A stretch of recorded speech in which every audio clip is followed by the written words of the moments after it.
Asal yo jujur. Gimana Pak?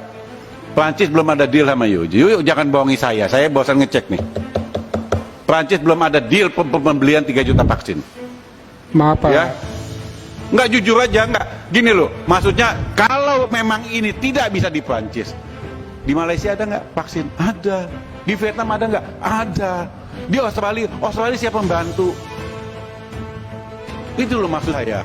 Jangan Anda bilang 3 juta beli di Prancis, Prancis belum jual kok. Ini mantan pimpinan OAE akan ketemu saya. Saya bilang nanti minggu depan setelah saya kembali dari Lampung.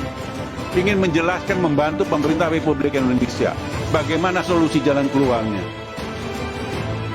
Saya pikir Anda ke sana kemarin mau cari vaksin. Kan saya bilang kalau memang anggarannya nggak ada, mumpung lagi raker, reko pusing.